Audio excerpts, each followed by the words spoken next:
La parole est à Monsieur Patrick Loiseau. Ma question s'adresse à Madame la ministre Élisabeth Borne. Dans la nuit du 27 au 28 février 2010, un événement climatique d'une extrême violence a touché la France et le littoral atlantique. La conjonction de la tempête Xynthia et de fortes marées a occasionné une submersion marine sans précédent et d'importantes inondations. J'ai aujourd'hui une pensée pour les 47 personnes décédées, dont 29 pour la seule commune de La Faute-sur-Mer, dans ma circonscription de Vendée. C'était il y a tout juste 10 ans. Nous commémorerons ce tragique événement dimanche prochain et je vous remercie, Madame la Ministre, de votre participation à cet hommage. Depuis, une réelle prise de conscience collective a eu lieu de l'urbanisation outrancière de notre littoral, parfois au mépris des règles existantes, de la vétusté et de la fragilité de nos ouvrages de protection. Une prise de conscience surtout de notre vulnérabilité face à l'urgence climatique. Car partout dans le monde, ces phénomènes sont amenés à s'intensifier et à se rapprocher. Le dernier rapport du GIEC sur les océans et la cryosphère démontre que le niveau de la mer risque de s'accroître d'1 mètre par endroit sur le littoral atlantique à l'horizon 2100. Il y a quelques semaines, l'Agence européenne de l'environnement est venue confirmer ce constat alarmant.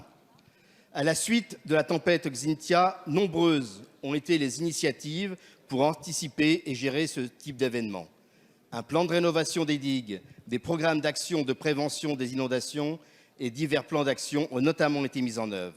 Pourtant, force est de constater que les acteurs locaux se heurtent parfois à une forte complexité administrative.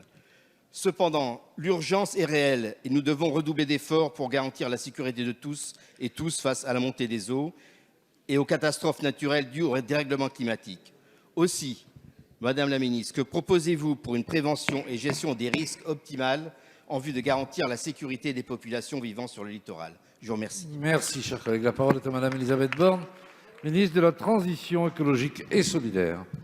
Monsieur le Président, Mesdames et Messieurs les députés, Monsieur le député Patrick Loiseau, je serai dimanche dans les territoires touchés par la tempête Xynthia, en Vendée et en Charente-Maritime, pour commémorer les 10 ans de cet événement dramatique. Personne n'a oublié la violence de cet épisode qui, comme vous l'avez rappelé, a conduit à une perte de 47 vies. Cette tempête a contribué à une prise de conscience de notre vulnérabilité face à ces phénomènes de submersion marine qui sont en effet appelés à s'amplifier du fait du dérèglement climatique. Et aujourd'hui, en France, ce sont 17 millions de nos concitoyens qui sont concernés par ce risque submersion et inondation. Alors, dès 2011, le plan submersion marine avait conduit à apporter des outils dans les territoires concernés.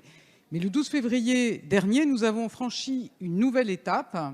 Le Conseil de défense écologique a acté des avancées dans 2 domaines. Tout d'abord, une accélération des procédures et une garantie financière pour faire face à ce risque submersion et inondation.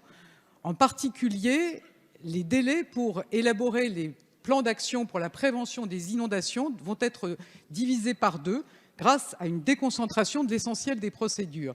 Et puis également, dans le même temps, nous allons créer des nouveaux outils pour permettre aux territoires de faire face au risque de retrait du littoral, notamment avec la mise en place d'un nouveau permis de construire pour des occupations temporaires dans les territoires menacés à moyen terme. Donc vous voyez, nous sommes pleinement mobilisés pour accompagner les territoires et apporter des solutions construites au plus près avec les élus.